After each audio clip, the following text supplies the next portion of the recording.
उत्तरायण के सूर्य को प्रणाम करता हूं, नमन करता हूं। यहाँ विराजमान सभी देश के कोने कोने से आए बहुत अच्छी जगह चुनी तुमने, बहुत अच्छी। इस धरती के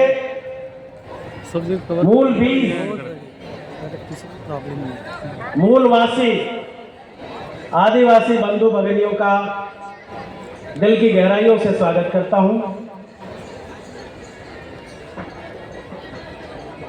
मुझे आदेश हुआ है आदिवासी एकता परिषद के इस सम्मेलन की प्रस्तावना प्रस्तुत करने का।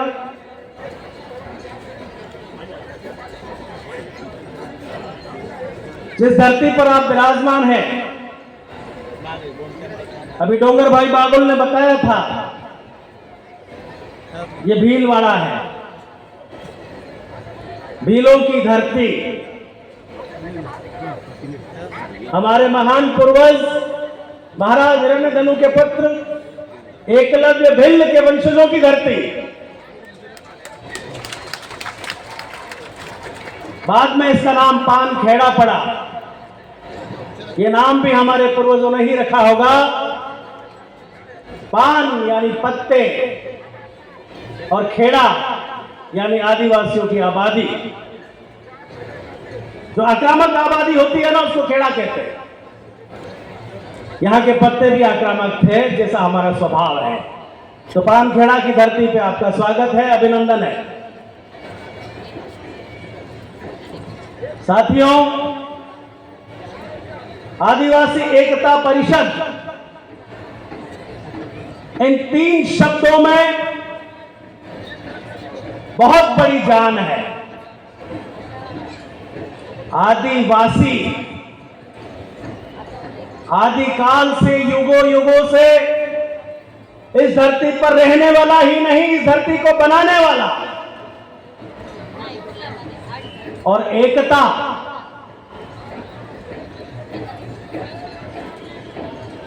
इस शब्द की व्याख्या करने की आवश्यकता नहीं है। आदिवासियों के रग रग में एकता है। हमारी एक ढोल की थाप पे और एक हुर्र की आवाज पे जो लोग इकट्ठा हो जाता है, जो इकट्ठा हो जाता है, वो आदिवासी है। हमें किसी को मोबाइल मैसेज और संदेश भेजने की आवश्यकता नहीं है, किसी को माइक से बुलाने की आवश्यकता नहीं है। सिर्फ एक मांदल और ढोल की थाप पे इकट्ठा होने वाला आदिवासी है। तो ये हमारी एकता का परिचायक है। और परिषद प्राचीन काल से हमारे समाज में गणतांत्रिक प्रणाली होती आई है। हमने कभी एक तंत्र में, राजतंत्र पर विश्वास नहीं किया, कभी किसी के गुलामी स्वीकार नहीं की, कभी किसी के गुलाम नहीं बने। और परिषद शब्द है वो एक गणतंत्रात्मक प्रणाली का परिचायक है। तो आदिवासी एकता परिषद इस हिंदुस्तान की, इस भारत की धरती की और पूरे विश्व के आदिवासियों की एकता का परिचायक है। आदिवासी एकता परिषद।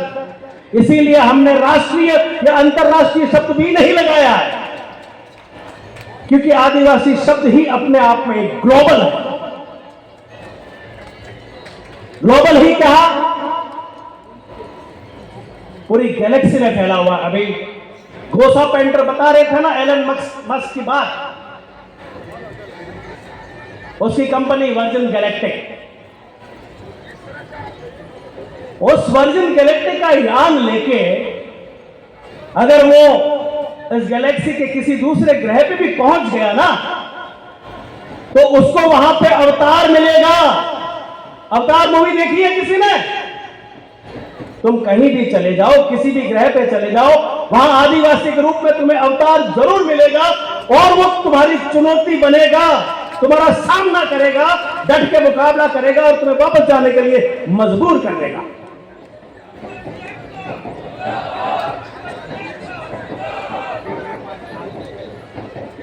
आदिवासी एकता परिषद की यात्रा 1992 में शुरू हुई। महाराष्ट्र के हमारे बुजुर्ग महानुभावों ने आदिवासी एकता परिषद की स्थापना करी थी। शुरू में 4 लोग बैठे होंगे, 5 लोग बैठे होंगे, एक विचार पनपा होगा और ये विचार आज इतना बड़ा पेड़ बन गया है, इतना बड़ा पेड़ बन गया है कि वारू जी की जो कविता है ना, पहाड़ हिलने लगा है। अब ये पहाड़ हिलने नहीं लगा है, पहाड़ अपनी जड़ें पकड़कर बैठ गया है। ये आदिवासी एकता परिषद 1992 से शुरू होके और आज इस मुकाम पे पहुंचा है। इसमें आप सबकी मेहनत, आप सबका एक योगदान है, तभी हम आज जाकर यहां पहुंचे हैं और इस मंच से हम संबोधित कर पा रहे हैं। आपने अभी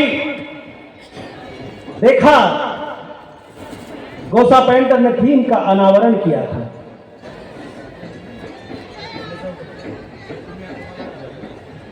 हमने हमारी धरती वंदना करी थी। शायद यहां पर बैठे हुए एक भी व्यक्ति को उस धरती वंदना को सुन के उसका रोम रोम खड़ा नहीं हुआ होगा। मैं दावा करता हूं हर किसी का रोम रोम खड़ा हुआ होगा कि मैं इस धरती को नहीं भूलूंगा। I will never forget miss मुघानी, I will never forget this mother earth, क्योंकि मुझे स्वतंत्रता है। मैं जब चाहूं तब फूल तोड़ सकता हूं, जब चाहूं तब पत्ते तोड़ सकता हूं, जब चाहूं तब इस धरती से याचना करके अन्न मांग सकता हूं, उसका पानी पी सकता हूं और उसकी गोद में सो सकता हूं। इस तरह की प्रार्थना कहीं मिलेगी क्या? हम पंछी उन्मुक्त गगन के, हमें न बांधो प्राचीरों से, भूखे प्यासे मर जाएंगे। यह है आदिवासी। इस थीम की भी यही अवधारणा है।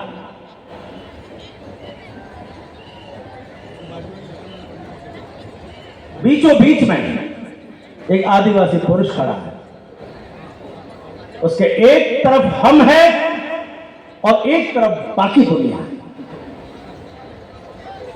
हमें ये देखना होगा कि हम बाकी दुनिया के पीछे भागते भागते कहां तक पहुंच गए, कहां से कहां आ गए, क्या से क्या बन गए।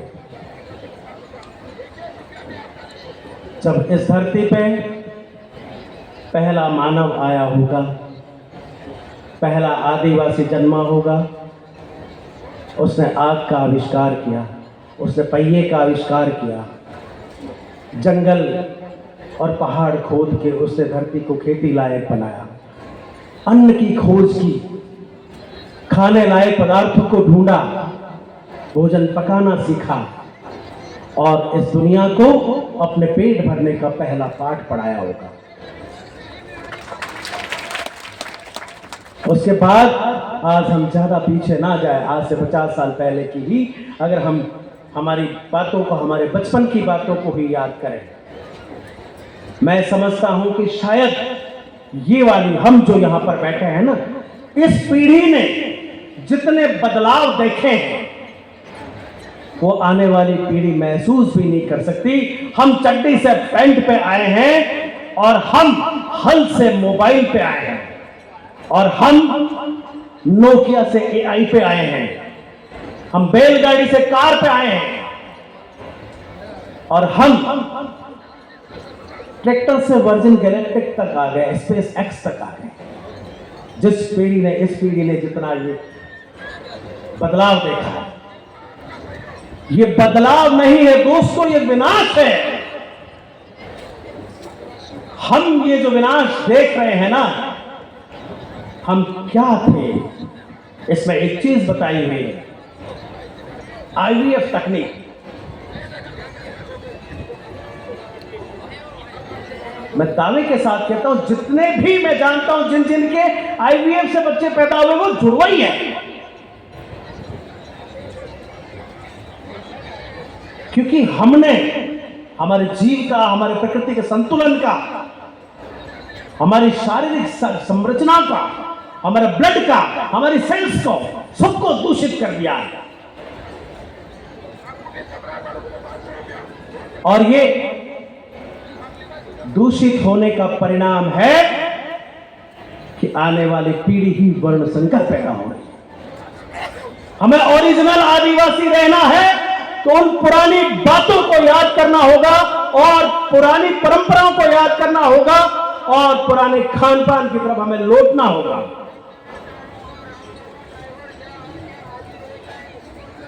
हमने इस महासम्मेलन की थीम रखी है, जो प्रस्तावना में मैं बताने जा रहा हूं, वो रखी है जलवायु परिवर्तन। हम क्या से क्या हो गए हैं, कहां से कहां आ गए, ये सारा का सारा कारण ही जलवायु परिवर्तन है। मित्रों, मैं आपको बता देना चाहता हूं, साल 2024, ये साल जो बीता साल गया 2024, इस वर्ल्ड में सबसे ज्यादा गर्म साल रहा है। अब तक का सबसे गर्म साल जो रहा है ना, वो साल 2024 रहा है। वर्ल्ड वेदर एट्रीब्यूशन और क्लाइमेट सेंट्रल के वैज्ञानिकों की एक रिपोर्ट है। उस रिपोर्ट के मुताबिक 2024 में 41 दिन ज्यादा गर्मी पड़ी है, 41 डेज, यानी कि हम 1.25 महीने तक हमने गर्मी को ज्यादा सहन किया है और ज्यादा गर्मी को सहन किया है। और 2024 में इस धरती का जो औसत तापमान है वो 1.5 डिग्री बढ़ गया है।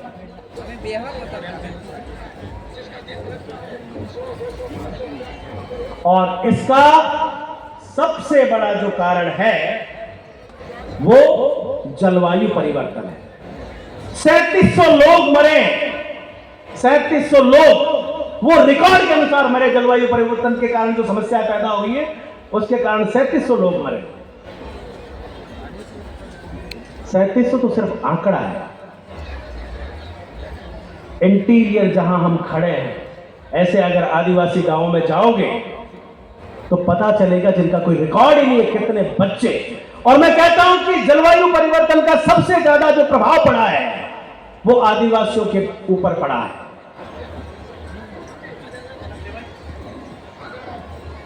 आप इस हाईवे से आए होंगे, जहां जहां से भी 4 लेन निकला है, भारतमाला निकली है, आदिवासी गांवों में अब देखना साइडों में होटलों के नाम शेर पंजाब, जम्मू हिमाचल, गुजराती थाली, राजस्थानी ढाबा, एक भी दिखा क्या आदिवासी ढाबा? हाँ, यहां पे कोंकणी दरबार जरूर दिखाता मुझे, इसके अलावा कुछ नहीं दिखा। हम समझते हैं कि हमारे क्षेत्रों में इस तरह के अतिक्रमण से जलवायु परिवर्तन नहीं होता है, तो आप बहुत बड़ी भूल में हो।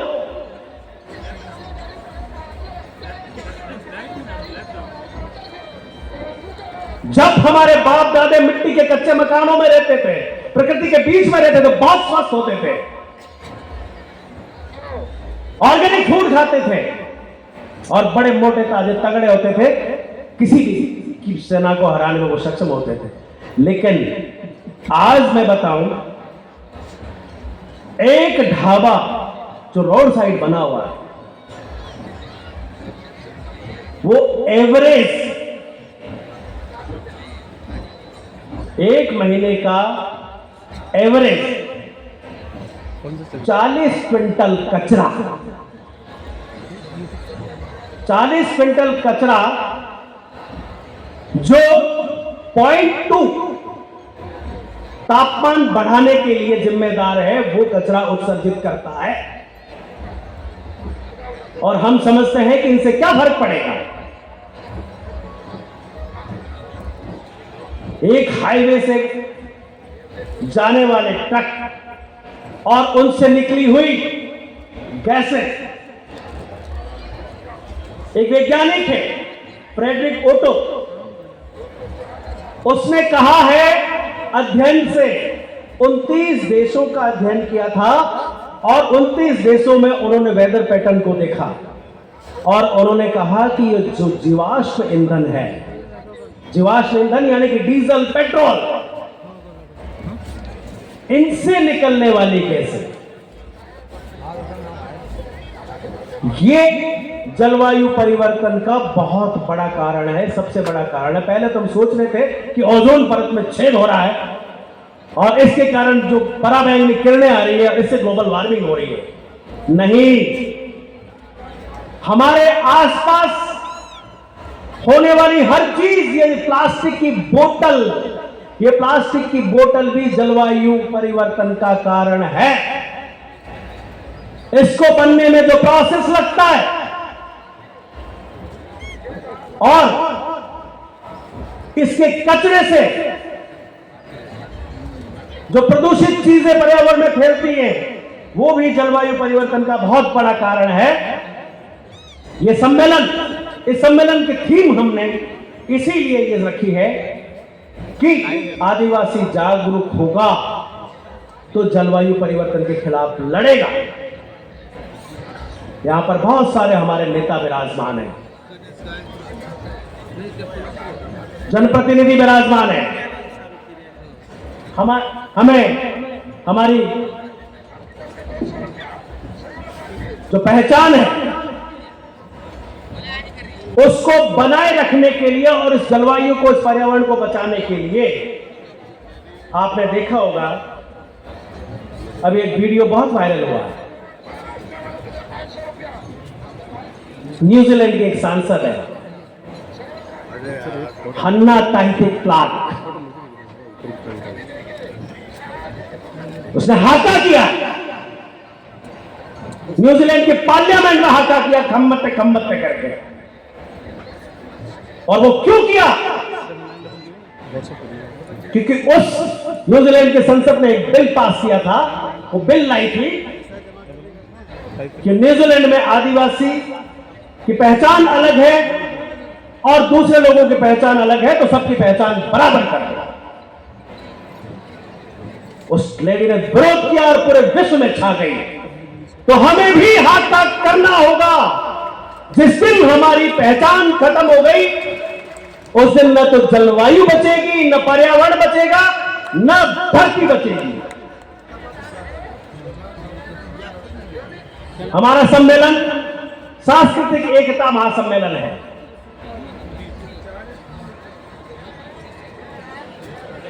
और हम बात करते हैं संस्कृति की और प्रकृति की। आप लोग ये सोचते होंगे कि सांस्कृतिक संक्रमण जो है वो जलवायु परिवर्तन का कारण कैसे हो सकता है। हम मानते हैं कि हमारी संस्कृति पे जो हमला हुआ है ना, हमने हमारी संस्कृति को छोड़ के पर संस्कृति को अपनाया है, उसी से ये जलवायु परिवर्तन हो रही है और हम ही सबसे ज्यादा उससे प्रभावित हो रहे हैं। हमने हमारे खेतों में केमिकल का इस्तेमाल करना शुरू कर दिया जो हमारी संस्कृति के खिलाफ है। हमने पशुपालन बंद कर दिया जो हमारी संस्कृति के खिलाफ है। हमने ऐसे कपड़े पहनने शुरू कर दिए जिनको बनने में पर्यावरण का ह्रास होता है, वो हमारी संस्कृति के खिलाफ है। हम नाच गान और गीतों से इस सुर और तान छेड़ते थे प्रकृति में, उसको बंद करके हम डीजे पे आ गए। ये भी जलवायु परिवर्तन का कारण है। इसलिए साथियों, हमें जलवायु को बचाना है, इस पृथ्वी को बचाना है, तो संस्कृति की ओर लौटना होगा और संस्कृति की ओर लौट के हमें प्रकृति को बचाना होगा, प्रकृति की ओर लौटना होगा। आज ये संदेश सब लेके जाए। हमारी किसी ने खोज नहीं करी है, हमने सबको खोजा है, धरती को हमने खोजा है, तुमको जीवन हमने दिया है। जो लोग ये कहते हैं ना कि वास्को डी गामा, कोलंबस, इन्होंने इन धरती की खोज करी, आर्यों ने इस धरती की खोज करी, अरे तुम खोजी नहीं, तुम आक्रमणकारी हो और तुमने हमारी हर चीज पे आक्रमण किया है और आज तक आक्रमण करते आ रहे हो। ये बात करते ना एआई की, हमारी भी आई होती है ना, आई माता। हमें इस नई आई को नहीं अपनाना है, हमारी जो मूल आई है उसी की गोद में बैठना है, तभी पर्यावरण बचेगा। मेरे को वार्निंग मिल चुकी कि टाइम हो गया, मैं आपसे माफी चाहता हूं। किसी सत्र में और बोलेंगे, मिलेंगे पुनः। आप सबको धन्यवाद। जोहार। आदिवासी एकता, आदिवासी एकता।